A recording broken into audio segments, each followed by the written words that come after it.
इसको पलकों पे रख लो, यहाँ आते आते जमाने लगे। और वो तो सोहन दरबार का मन हो गया, बोले कि सोनल नहीं आई। तो मैंने कि कविता तो बहुत है, सोनल क्यों? बोले सो से शुरू होती है ना, मैं सो से सोहन, वो सो से सोनल। तो मैंने कहा आएंगे, तो फिर वो गाड़ी नहीं मिली टाइम पे, तो फिर उनने सागर को भेजा, बेटा सागर तू आज इंदौर जा और सोनल को ला। अब वो सागर ने सोनल को बिठाई। अब वो सागर की आदत क्या, वो मूंछ पे बट देने की आदत सोनल की। तो ये मेरे से शिकायत करे, मैं पीछे बैठा, बोले वो सोनल एक हाथ से मूंछ पे ताव देने, एक हाथ से स्टीयरिंग पे गाड़ी चला रहा। मैंने चिंता मत कर, मैं सोहन भैया बात करता हूँ, समझा देंगे। तो सोहन दरबार को फोन लगाया, मैंने कहा हुक्म दिक्कत आ रही। बोले क्या? मैंने कि वो सागर को समझा, एक हाथ से स्टीयरिंग पे चला रहा गाड़ी घूमने, एक हाथ से मूंछ पे ताव दे रहा। तो सोहन दरबार ने जो जवाब दिया उस पर आपको ताली बजाना है। सोहन दरबार बोले एक बात बताओ वो क्या कर रहा? मैंने कहा एक हाथ से स्टीयरिंग पे एक हाथ मूंछ पे ताव दे। सोहन दरबार बोले बगल में कौन बैठा? मैंने कहा सोनल। बोले ठीक है, सोनल से बोलो कि मूंछ पे ताव वो दे दे, थोड़ा स्टीयरिंग पकड़ के आराम से। तो ये स्थिति आ जाती है। तो ताली वाली इतनी कम तालियों थोड़ी कभी सम्मेलन चलता है। यहाँ से वहां तक बजा के बताओ तो सोनल है यार, बहुत दूर बेटा सूरत सही है, वहाँ साड़ियाँ सब ये माताएं बहनें बैठी है। ढंग की साड़ी अगर कहीं मिलती है तो एक बनारस में, दूसरी सूरत में, अब अभी ठीकरी में तो नहीं बन रही है। हाँ ये बात है कि हमारा एहसान उन पे है, क्योंकि कपास हमने ही पैदा किया है, वरना हिंदुस्तान कपड़े पहनने के काबिल नहीं है। और बेटा मिर्ची बहुत डालते हैं यार ये सब्जी में।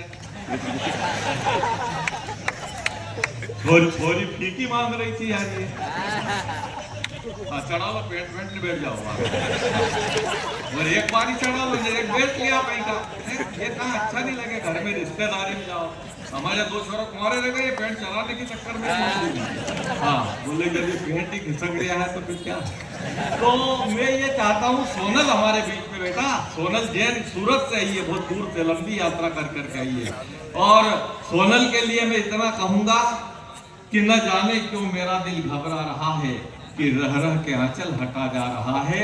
अरे आज एक चांद ऐसा खिला है कि नया चांद पूनम का शर्मा रहा है। जोरदार तालियां।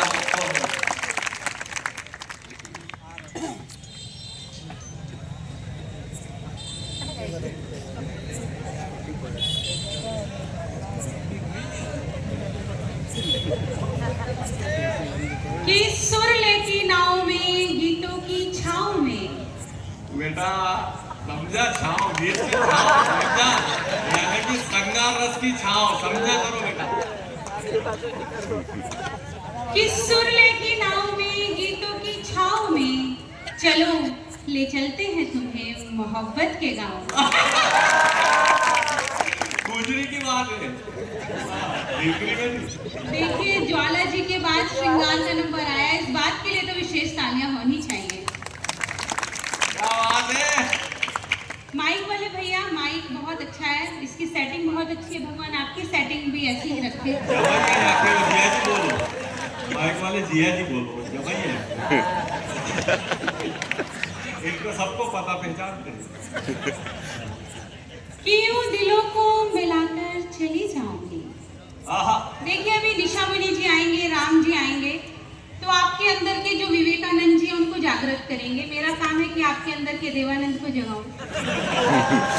एक निवेदन से अपनी बात प्रारंभ करती हूँ। बहुत अच्छा आप सभी सुन रहे हैं, अपने हिस्से का इसलिए मांगते हैं, सुनिएगा।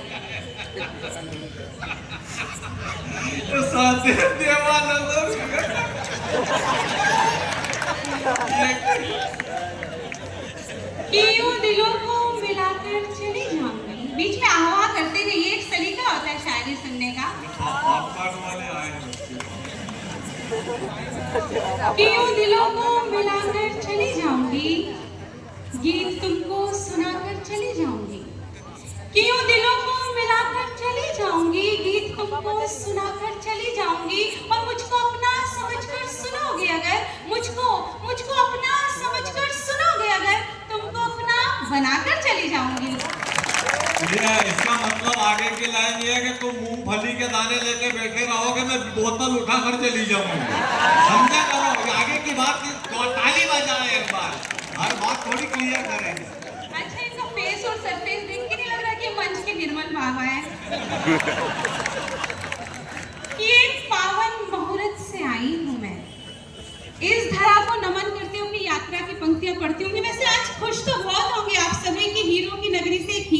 बीच में आया है। क्या बात है, और वो भी कोयले से निकला। ये देखो संयोग, देखो उधर तो मुकेश यादव जी बैठे हैं और इधर हीरा निकला, ये योग है। हाँ, मुझे लगता है कि हर कवि सम्मेलन में मुकेश यादव जी को लेकर जाना पड़ेगा। इतने फुर्सत में नहीं है, वो तो बहुत बड़े आदमी है, वो तो हमारे लिए सहन कर लिया उनने। हाँ, तुम मत बोलना कुछ भी। कि एक पावन मुहूर्त से आई हूँ मैं, हाँ, शायरी की जरूरत से आई हूँ मैं। हाँ, कि एक पावन मुहूर्त से आई हूँ मैं, शायरी की जरूरत से आई हूँ मैं, और आपका ये शहर भी गजब का मगर खूबसूरत से सूरत से आई हूँ मैं। और हमारे वास्ते फुर्सत निकाल रखिएगा। देखिए वार्ड नंबर 20 है ना, भरपूर कृपा बरसा रहा है, लेकिन पीछे का जो वार्ड है 18 वो थोड़ा सन्नाटे में है। वहां पर निवेदन की पंक्तियां पहुंचाती हूँ कि हमारे वास्ते फुर्सत निकाल रखिएगा, हम कोई गैर नहीं है, ख्याल रखिएगा। क्या बात है। मुकेश जी सुनिएगा कि हमारे वास्ते फुर्सत निकाल रखिएगा, हम कोई गैर नहीं है, ख्याल रखिएगा। और हम रखते हैं हुनर आपको आपसे चुराने का, हम जानते हैं हुनर आपको आपसे चुराने का। हुजूर अपना दिल संभाल रखिएगा। और कुछ भी कहने से पहले मेरा मन है कि इस खूबसूरत से आयोजन को 4 पंक्तियां समर्पित करूं। देखिए मुझे पता चला कि काफी सालों से आयोजन हो रहा है और हर वर्ष सफलता के आयाम को छूता है। सफलता आप सभी जानते हैं, सफलता का कारण मैं 4 पंक्तियों में पढ़ती हूँ और आयोजन समिति को समर्पित करती हूँ, प्रशांत महाजन जी को समर्पित करती हूँ, उनकी पूरी टीम को समर्पित करती हूँ। और आपको लगे कि मैंने इन सभी के लिए अंतिम पंक्ति में कुछ सच्ची सी और अच्छी सी बात कह दी हो, तो आगे से लेकर पीछे तक, इधर के मोहल्ले से लेकर उधर के मोहल्ले तक कोई भी हाथ खाली ना रहे। मैं आप सभी के लिए पढ़ती हूँ कि मुलाकातों से कायम कोई रिश्ता हो ही जाता है, अगर दिल से मिलो तो गैर अपना हो ही जाता है। क्या बात है। कि मुलाकातों से कायम कोई रिश्ता हो ही जाता है, अगर दिल से मिलो तो गैर अपना हो ही जाता है। और वो अक्सर फैसले इंसान की नियत पे करता है, वो अक्सर फैसले इंसान की नियत पे करता है। इरादा नेक हो तो काम अच्छा हो ही जाता है।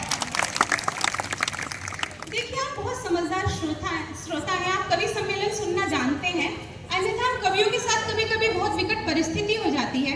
अभी मैं और अशोक नागर जी अहमदाबाद के एक मंच पर थे, तो जैसे ही हम मंच पर आ रहे थे वहां पर एक दादी अम्मा आई, उन्होंने कहा बिटिया रानी ये कवि सम्मेलन होता क्या है, रामलीला जैसा होता है क्या? तो मैंने कहा दादी अम्मा आप रामलीला सोचकर ही कवि सम्मेलन का आनंद लीजिएगा, आप सोचिएगा कि मैं सीता मैया हूँ, ये अशोक नागर जी रावण है, आपका काम हो जाएगा और मेरा काम हो जाएगा। केवल मुस्कुराना तालियों के साथ।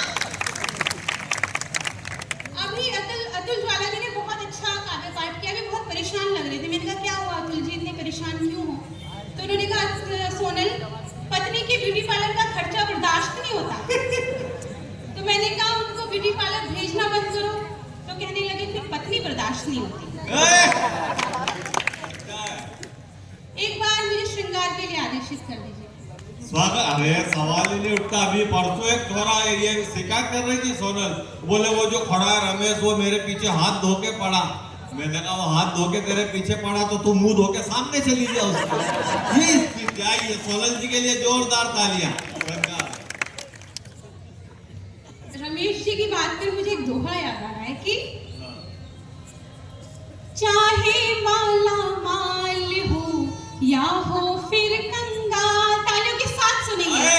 चाहे माला माल हो या हो फिर कंगाल, मर्द सभी शादीशुदा होते जेठा लाल नहाए अपनी नारी, पड़ोसन सबको प्यारी।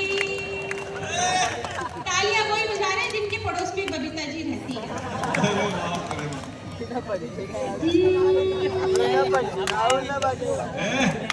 हंसी की गुल को में रोज अपना गम छुपाते हैं।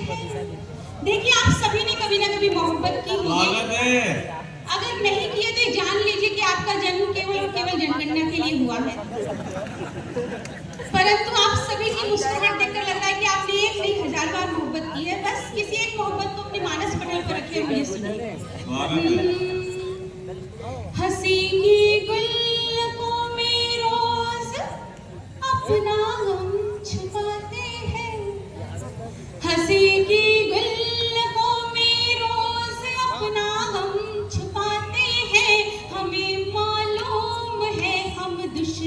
खुद